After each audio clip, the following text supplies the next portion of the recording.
Good morning, dear kids. Welcome back to our Hindi class. Today, we are going to take a new lesson. आप कहाँ दूसरों के दुख में दुखी होने वाला?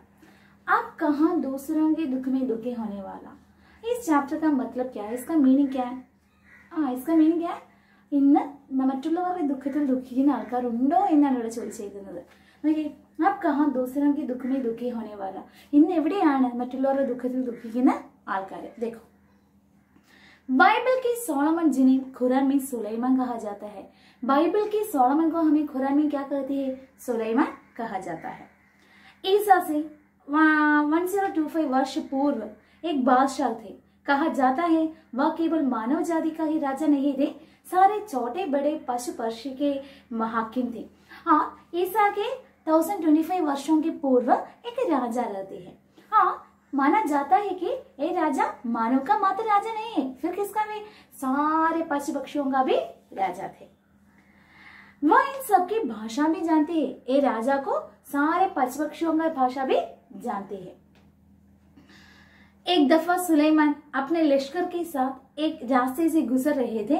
रास्ते में कुछ चींटियों ने घोड़ों के टापों की आवाज सुनी तो डरकर एक दूसरे से कहा, आप जल्दी से अपने अपने बिलों में चलो, फौज आ रही है. एक दिन हमारे सुलेमान लश्कर के साथ जाते हैं और इस जाते समय रास्ता में कुछ चींटियां माने क्या है? उर्मगढ़.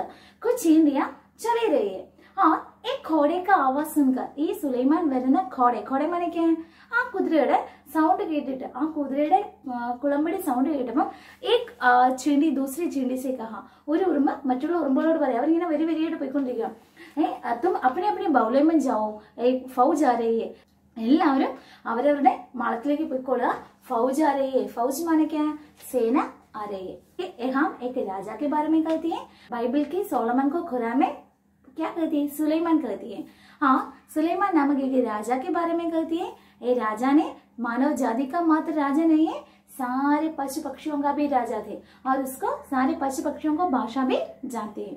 और एक दिन सुलेमान या सोलोमन अपने लश्कर के साथ जाते समय उसके रास्ता में कुछ चींटियां चलती है और एक घोड़े को आवाज सुनकर एक चींटी दूसरे चींटी से कहती है, जल्दी जल्दी अपने बोले में जाओ क्योंकि एक फौज आ जा रही है.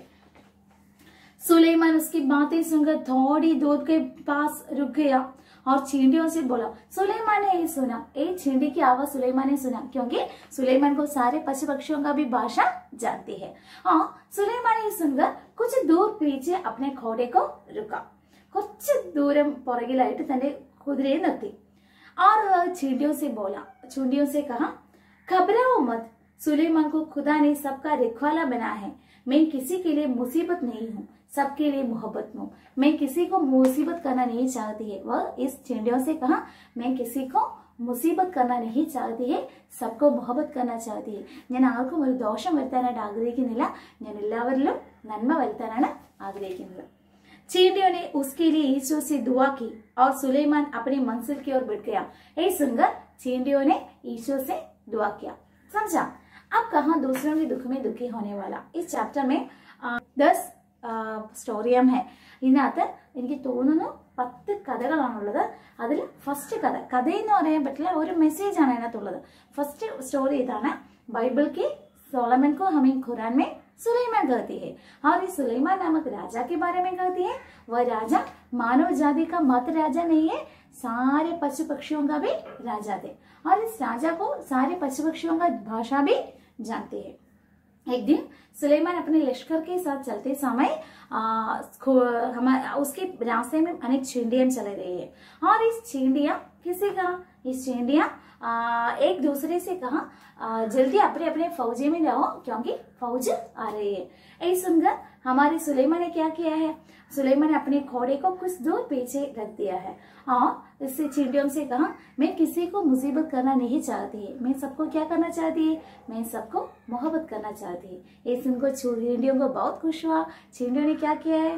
चींटियों ने ईश्वर से सुलेमान के लिए दुआ मांगी है. समझा सबको? हाँ, दूसरा देखो,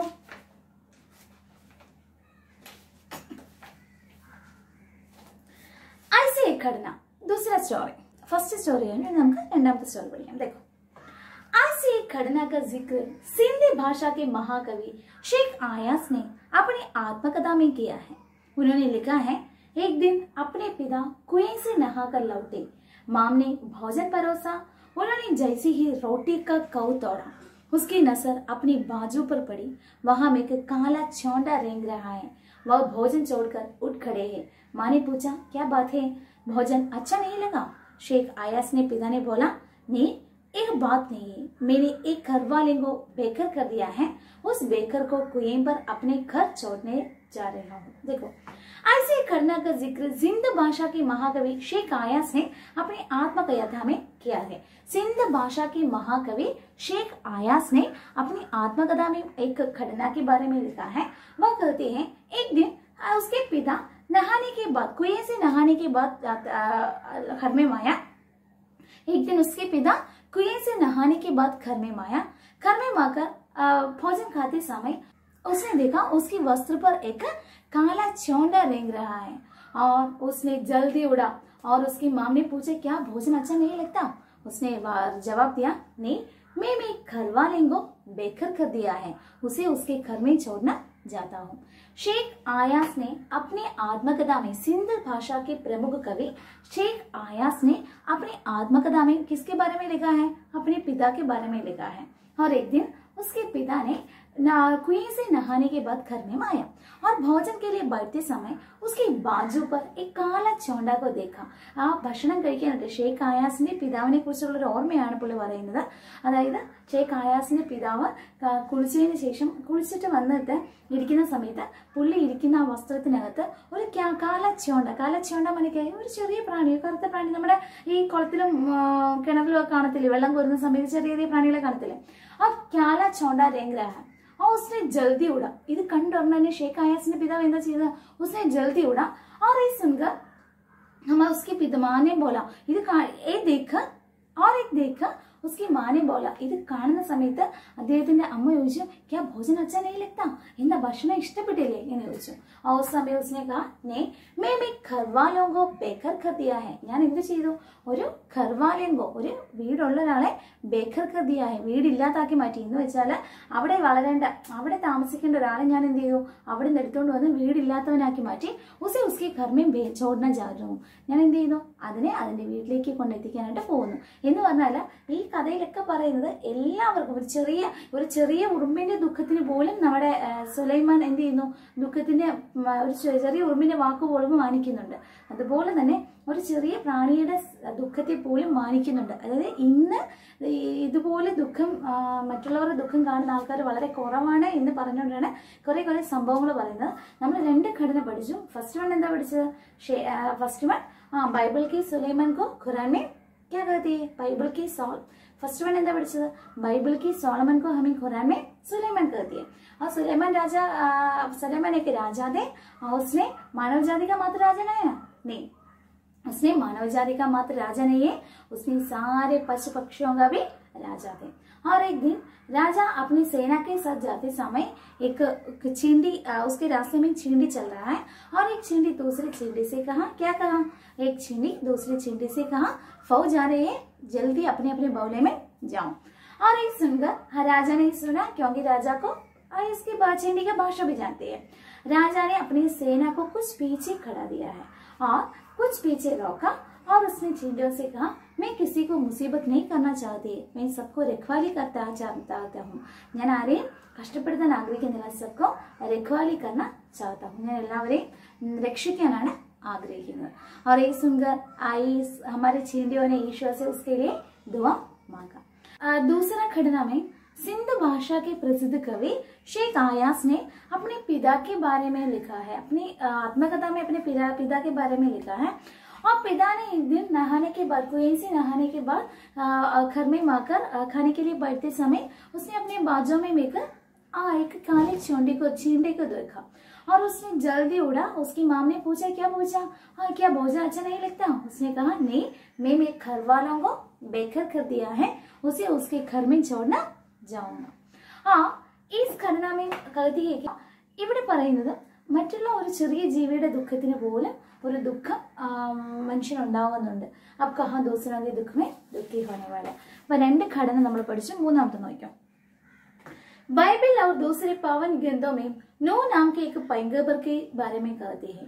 उसका असली नाम लश्कर था, लेकिन अरब ने उन्हें नूह के लक़ब को याद करती है. वह इसके लिए ही अपनी सारी उम्र रोते रहते हैं. इसका कारण एक जख्मी कुत्ता है. नूह के सामने एक बार एक घायल कुत्ता गुजरा. नूह ने उसे दुत्कराते हुए कहा, दूर हो जा गंदे कुत्ता. इस्लाम में कुत्ते को गंदा समझ जाता है. कुत्ते ने उसकी दुष्का सुनकर जवाब दिया, न मैं अपनी मर्जी से कुत्ता हूँ, न तुम अपनी पसंद से इंसान है. बनने वाला सबका तो एक ही है. मट्टी से मट्टी मिले, खो के सभी निशान, किसमें कितना कौन है, कैसे हो पहचान. और अरब बाइबल और दूसरे पावन ग्रंथों में नूह नाम के एक पैगंबर के बारे में कहती है. उसका असली नाम लश्कर था. अरब जैसे एक पावन ग्रंथों में नूह नाम के एक पैगंबर के बारे में कहती है. पैगंबर माने क्या है? പ്രവാചകൻ. നോഹ് എന്ന പേരുള്ള ഒരു പൈഗംബറിനെ കുറിച്ച് പറഞ്ഞിട്ടുണ്ടായിരുന്നു. ഉസ്ക അസ്ലി നാം ലഷ്കർ था. അയാളുടെ യഥാർത്ഥ പേരെന്തായിരുന്നു? അദ്ദേഹത്തിന്റെ ലഷ്കർ എന്നായിരുന്നു. ലേക്കിൻ ഉസേ നൂഹ് നാം സെ ഭി യാദ് കർത്തി ഹൈ. എല്ലാവരും നൂഹ് എന്നുള്ള പേരിലാണ് അറിയപ്പെട്ടിരുന്നത്. ഉസ്നെ അപ്പനെ ജന്മ ഭർ ഉസ്നെ രോതാ रहता है. അപ്പോൾ അദ്ദേഹത്തിന്റെ പ്രത്യേകത എന്ന് വെച്ചാൽ ജന്മം മുഴുവൻ അദ്ദേഹം എന്ത് ചെയ്യുമായിരുന്നു? रोता रहता है. इसका कारण है कि जख्मी कुत्ता है, और जख्मी कुत्ता के कारण उसने अपने उम्र भर रोता रहता है. इसका खड़ना है, देखो. नूह के सामने एक बार एक घायल कुत्ता गुजरा. नूह के सामने एक बार एक घायल कुत्ता गुजरा. നൂഹിന്റെ അടുത്തേക്ക് ഒരു ദിവസം ഒരു ഘായൽ, ഒരു പരിക്ക് പറ്റിയ ഒരു കുത്ത അദ്ദേഹത്തിന്റെ മുന്നിലേക്ക് വന്നു. നൂഹ് ने उसे दुत्कराते हुए कहा, दूर हो जा गंदे कुत्ता. നൂഹ് അതിനോട് ദേഷ്യപ്പെട്ടുകൊണ്ട് പറഞ്ഞു, दूर हो जा गंदे कुत्ता. ആ വന്നിരിക്കുന്ന കുത്തിയോട് അല്ലെങ്കിൽ ആ വന്നിരിക്കുന്ന പട്ടിക്കുട്ടിയോട് ദൂരെ പോകാൻ വേണ്ടിയിട്ട് പറഞ്ഞു. क्योंकि इस्लाम में कुत्ते को गंदा समझता है. മുസ്ലിംസിന് പട്ടിയെ തൊടുന്നത് ചീത്തയായിട്ടാണ് കാണുന്നത്. അതുകൊണ്ട് തന്നെ ഇസ്ലാമിക കുത്തിയേക്കോ ഗന്ദ സമസ്ത ഹെ. ആ ഒരു അഴുക്ക് എന്നുള്ള ആ ഒരു കുത്തിയെ ഇസ്ലാമില് കുത്തിയെ തൊടുക എന്ന് പറയുന്നത് ചീത്ത പ്രവൃത്തിയായിട്ടാണ് പറയുന്നത്. ചീത്തയാണ്, തൊടാൻ പാടില്ല എന്നാണ് പറയുന്നത്. സോ ആ ഒരു തൊടാൻ പാടില്ലാത്തതുകൊണ്ട് തന്നെ പറയും ദൂർ ഹോജ ഗന്ദ കുത്ത. ആ കുത്തി ने जवाब दिया. ए सुनकर कुत्ते ने जवाब दिया. ഇത് കേട്ടിട്ട് കുത്ത റിപ്ലൈ കൊടുക്കുകയാണ്. कुत्ते ने उसकी दुख का सुनकर जवाब दिया, न मैं अपनी मर्जी से कुत्ता हूँ, न तुम अपनी पसंद से इंसान हो. ഞാൻ എന്റെ ആഗ്രഹം കൊണ്ടല്ല ഞാൻ ഈ പട്ടിയായിട്ട് ജനിച്ചത്. न तुम अपनी पसंद से इंसान हो. താങ്കളുടെ ആഗ്രഹം കൊണ്ടല്ല ഒരു മനുഷ്യനായിട്ട് ജനിച്ചത്. बनाने वाला सबका तो एक ही है. നമ്മളെ രണ്ടുപേരെയും ഉണ്ടാക്കിയിരിക്കുന്ന ആരാണ്? ഒരേ ഒരു വ്യക്തി തന്നെയാണ്. ഒരേ ഒരു നേച്ചറിനാണ് നമ്മൾ രണ്ടുപേരെയും സൃഷ്ടിച്ചിരിക്കുന്നത്. അപ്പം ഞാൻ എന്റെ ഇഷ്ടം കൊണ്ട് കുത്തിയായിട്ട് ജനിച്ചതല്ല, താങ്കളുടെ ഇഷ്ടം കൊണ്ട് ആരായിട്ട് മാറിയല്ല, മനുഷ്യനായിട്ട് മാറിയല്ല. നമ്മൾ രണ്ടുപേരെയും സൃഷ്ടിച്ചിരിക്കുന്ന ഒരേ ഒരു ഈശ്വരനാണ്. ഒരു ഈശ്വരൻ തന്നെയാണ് നമ്മൾ രണ്ടുപേരുടെയും സൃഷ്ടാവ്. മട്ടി സെ മട്ടി മിലെ, ഖോ ഹെ സബി നിഷാൻ, കിസ്മേ കിതന കോൻ, കൈസേ ഹോ പഹചാൻ. ഇവിടെ നമ്മൾ 3 ഘടനകൾ പഠിച്ചു. ഫസ്റ്റ് സുലൈമാന്റെ ഒരു ഘടന പഠിച്ചു. സെക്കൻഡ് शेख आयास ने अपने पिता के बारे में वह घटना നമ്മൾ പഠിച്ചു.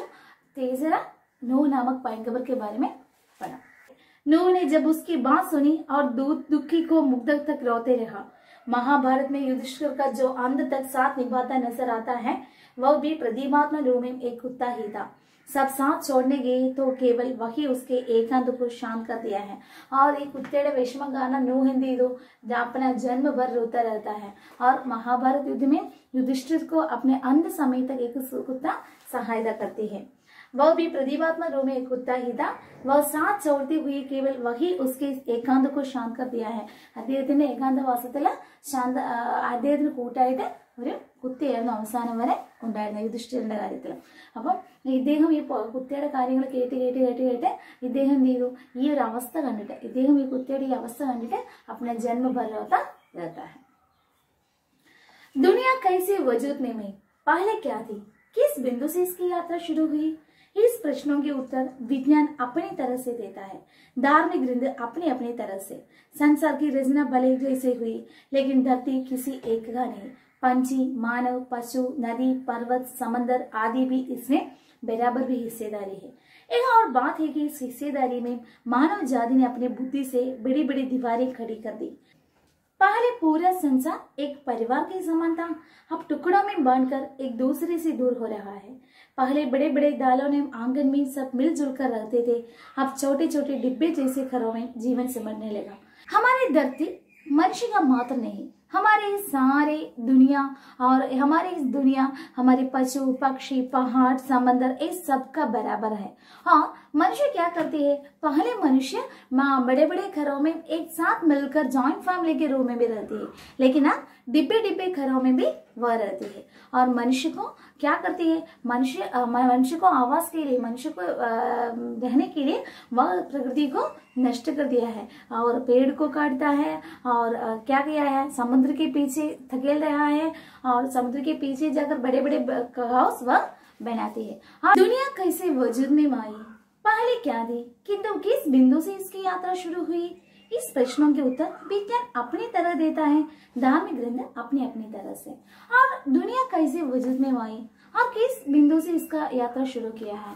दुनिया എങ്ങനെയാണ് നമ്മുടെ ഈ ലോകം എങ്ങനെയാണ് ഉണ്ടായത്, എവിടെ നിന്നാണ് ഇത് സ്റ്റാർട്ട് ചെയ്തത്, ഇതിനെക്കുറിച്ചിട്ടൊക്കെ വിജ്ഞാൻ अपनी अपनी तरह से उत्तर दिया है और धार्मिक ग्रंथ अपनी अपनी तरह से। വിജ്ഞാൻ എന്ത് ചെയ്യുന്നുണ്ട്, അവരുടേതായിട്ടുള്ള രീതിയിൽ വ്യാഖ്യാനിക്കുന്നുണ്ട്, ധാർമ്മിക ഗ്രന്ഥങ്ങൾ അവരുടേതായിട്ടുള്ള രീതിയിൽ വ്യാഖ്യാനിക്കുന്നുണ്ട്। संसार की रचना भले ही कैसे हुई, लेकिन धरती किसी एक का नहीं। और इन सबसे मुख्य बात यही है कि धरती किसी एक का नहीं, धरती ഒരിക്കലും ഒരേ ഒരു വ്യക്തിയുടെ അല്ല, മനുഷ്യന്റെ മാത്രമല്ല। पंछी मानव पशु नदी पर्वत समुद्र आदि इसमें बराबर की हिस्सेदारी है। പശുവിനാണെങ്കിലും പക്ഷിയാണെങ്കിലും സമുദ്രത്തിനാണെങ്കിലും എല്ലാത്തിനും ഈക്വൽ എന്നാണ്, ഈക്വൽ ആയിട്ട് ധരത്തിയിലേക്ക് നമ്മുടെ ഭൂമിയിൽ അധികാരമുണ്ട്। ये एक बात है कि इस हिस्सेदारी में मानव जाति ने अपनी बुद्धि से बड़ी बड़ी दीवारें खड़ी है। पहले पूरा संसार एक परिवार में समान था और टुकड़ों में बांटकर एक दूसरे की दूर हो रहा है। पहले बड़े बड़े दालानों आंगन में सब मिलजुल कर रहती है, अब छोटे छोटे डिब्बे जैसे घरों में सिमटने लगा। और बुद्धिमान मनुष्य क्या करती है, पहले वह सभी मिलकर बड़े बड़े घरों में रहती है, लेकिन अब डिब्बे डिब्बे डिब्बे जैसे घरों में, പണ്ടെന്ന് വെച്ചാൽ ജോയിന്റ് ഫാമിലി സിസ്റ്റം ആയിരുന്നു, എല്ലാവരും ഒരുമിച്ച് കൂടി താമസിക്കുമായിരുന്നു, അതുകൊണ്ട് തന്നെ അത്രയും സ്ഥലപരിമിതി കുറച്ച് മതിയായിരുന്നു। लेकिन अब डिब्बे जैसे कमरों में रहती है, डिब्बे जैसे പെട്ടി പെട്ടി പോലുള്ള, അതായത് ഇഷ്ടംപോലെ ജോയിന്റ് ഫാമിലി മാറ്റിയിട്ട് അല്ലാത്ത ഫാമിലിയാണ്, ഒരു ചെറിയ ഫാമിലിയാണുള്ളത്, അപ്പൊ എന്ത് പറ്റുന്നുണ്ട്, डिब्बे जैसे घरों में रहती है। और बढ़ती आबादियों के समंदर के पीछे सरकना शुरू कर दिया है। मनुष्य आबादी बढ़ने के कारण, पॉपुलेशन को इंक्रीज ചെയ്യുന്നത് കാരണം वह समुद्र के पीछे धकेल रहा है। समुद्र के पीछे धकेल रहा है माने क्या है, समुद्रമൊക്കെ നികത്തി അവർ എന്ത് ചെയ്യുന്നുണ്ട്, വീട് വെച്ചുകൊണ്ടിരിക്കുകയാണ്। पेड़ों को रास्तों से हटना शुरू किया है। फैलते हुए प्रदूषण ने पंछियों को बस्तियों से भागना शुरू कर दिया है। बारूदों के विनाशकारियों से वातावरण को सदाना शुरू किया है। പൊല്യൂഷൻ കൂടുന്നു, ജനസംഖ്യ വർദ്ധിക്കുന്നു, പൊല്യൂഷൻ കൂടുന്നു, ഇതൊക്കെ കൊണ്ട് മനുഷ്യൻ എന്ത് ചെയ്യുന്നു, അവരുടേതായിട്ടുള്ള രീതിയിൽ ഭൂമി അവരുടേതാണെന്ന് മാത്രമാക്കി മാറ്റി എടുക്കുവാണ്। हाँ, प्रकृति ने इसे असंतुलित परिणाम है। नेचर की सहनशीलता की एक सीमा होती है और उसने क्या किया है, ज्यादा गर्मी में ज्यादा गर्मी, बेवक्त की बर्बादी, सैलाब तूफान, नित्य रोग, मानव प्रकृति ससंतुलन का परिणाम है। മനുഷ്യൻ ഇങ്ങനെ ജീവിക്കുന്നതുകൊണ്ട് തന്നെ എന്താണ്, ഗർമിമേ ज्यादा गर्मी, മഹാമാരി അല്ലെങ്കിൽ സുനാമി അതുപോലുള്ള കാര്യങ്ങളൊക്കെ ഈ പൊല്യൂഷനൊക്കെ കൂടുന്നത് കാരണം ഉണ്ടാവുന്നുണ്ട്। कुछ साल पहले बम्बई में देखने की मिला, ये नमूना इतना डरावना था कि बम्बई निवासी डरकर अपने अपने पूजा स्थल में अपने खुदा में प्रार्थना करने लगा। कई सालों से बड़े बड़े बिल्डर समुद्र के पीछे धकेल रहा है। बड़े बड़े बिल्डर क्या किया है, समुद्र के पीछे धकेल रहा है, किसके लिए, बड़े बड़े इमारत बनने के लिए। इंपोर्टेंट पॉइंट है, बड़े बड़े बिल्डേഴ്സ് എന്ത് ചെയ്യുന്നുണ്ട്, സമുദ്രത്തിന്റെ പുറകെയാണ് പോകുന്നത്। കിസ്കയിലെ എന്തിനു വേണ്ടിയിട്ടാണ് സമുദ്രത്തിന്റെ പുറകെ പോകുന്നത്, ഈ സമുദ്രമൊക്കെ നികത്തിയിട്ട് बड़े बड़े इमारतें बनने के लिए। इमारत माने क्या है, बिल्डिंग्स। बड़े बड़े बिल्डर क्यों धकेल रहा है, समुद्र के पीछे धकेल कर बड़े बड़े इमारतें धकेल रहा है। हाँ, आगे बड़ी बड़ी इमारतें धकेल रहा है। और थोड़ा सिमट कर, पहले उसने अपनी फैली हुई डांगे समेटी, थोड़ा सिमट कर उड़ गया, फिर जगह कम पड़ी तो उकड़ुम बैठ गया। समुद्र में दो आदिम निवर्ती വെച്ച് फैली हुई पायरिंग वह क्या किया है, वह सिमट कर അത് ചുരുക്കി വെച്ചു। और उसके बाद वह उकड़ुम बैठ गया, അതിനുശേഷം അത് ഇരുന്നു, വിരിഞ്ഞു നിന്ന സമുദ്രമാണ്, അത് ഒന്നുകൂടെ ചെറുതായി, അതിനുശേഷം ഒന്നുകൂടെ ചെറുതായി। उसमें उतना कम गुस्सा आया, परंतु आता है तो रोकना मुश्किल हो जाता। यही हुआ, उसने एक रात अपनी लहरों पर दौड़ते हुए जहाजों को उठाकर बच्चों की गेंद की तरह 3 दिशाओं में फेंक दिया। സമുദ്രത്തിന്റെ സഹനശീലതയ്ക്ക് ഒരു അതിരുണ്ട്. സമുദ്രം എന്ത് ചെയ്തു? ഇത്ര വിശാലമായി കിടന്ന സമുദ്രമാണ്. ബിൽഡേഴ്സ് അതിനെ ഇങ്ങനെ സമുദ്രം നികത്തി വരുമ്പോൾ അത് ആദ്യം ഒതുങ്ങി കൊടുത്തു, അതിനുശേഷം അത് ഒറ്റക്കാലിൽ നിന്നു, അതാദ്യം ഇരുന്നു, അതിനുശേഷം ഒറ്റക്കാലിൽ നിന്നു. ലാസ്റ്റ് അതിന് സഹനശീലത ക്ഷമിക്കാൻ പറ്റാതായപ്പം എന്ത് ചെയ്തു? ഉസ്നെ अपने जहाजों को, अपने लहरों पर दौड़ते हुए जहाजों को, उसने अपने लहरों पर दौड़ते हुए जहाजों को 4 दिशाओं में फेंक दिया. തന്റെ ആ തിരമാലകളിൽ ഓടിക്കൊള്ളുന്ന കപ്പലുകളേക്ക് 4 ദിശയിലേക്കും എടുത്തെറിഞ്ഞു എന്ന് പറഞ്ഞാൽ സുനാമി പോലുള്ള സംഭവങ്ങൾ വന്ന് മനുഷ്യന്റെ ഈ ചീത്ത പ്രവൃത്തി കാരണമാണ് പ്രകൃതിക്ക് പോലും ശോഭിക്കുന്നത് എന്നാണ് കവിയോട് ഉദ്ദേശിക്കുന്നത്. और तीसरा, गेटवे ऑफ इंडिया पर टूटकर सैलानियों का निशाना बाखुश कौशल वे फिर से चलने फिरने का काबिल नहीं था. ओके, और इस पाഠഭാഗം में क्या कहती है? ഇതിൽ എന്തിനെ കുറിച്ചാണ് പറയുന്നത്? മനുഷ്യന്റെ ദുഷ്പ്രവൃത്തി, ബുദ്ധി കൂടുതൽ കാരണം മനുഷ്യൻ എന്ത് ചെയ്യുന്നുണ്ട്? മനുഷ്യൻ തന്റേതായിട്ടുള്ള സ്വാർത്ഥതയ്ക്ക് വേണ്ടിയിട്ട് മരങ്ങൾ വെട്ടി നശിപ്പിക്കുകയും സമുദ്രത്തിന്റെ പുറകെയൊക്കെ പോയി സമുദ്രമൊക്കെ നികത്തി വീടൊക്കെ വെച്ച് ലാസ്റ്റ് പ്രകൃതിയിൽ ഒത്തിരി ദുഷ്ക്ഷോഭങ്ങളൊക്കെയാണ്, പ്രകൃതിയിൽ ദുഷ്പരിണാമങ്ങളൊക്കെയാണ് ഉണ്ടാകുന്നത് എന്നാണ് പറയുന്നത്. ഓക്കെ, നമ്മൾ ഫസ്റ്റ് സുലൈമാനെ കുറിച്ച് പഠിച്ചു. സെക്കൻഡ് വൺ ഷെയ്ഖ് അയാസിന്റെ പിതാവിനെ കുറിച്ച് പഠിച്ചു. थर्ड वन नूह नामक पैगंबर और कुत्ते कारण अपने जीवन उम्र भर रोता रहने के बारे में कहती है. और फिर समुद्र को गुस्से के बारे में, या प्रकृति सबके लिए एक है, और इसके बारे में पढ़ा था. ओके, इतना काफी, धन्यवाद.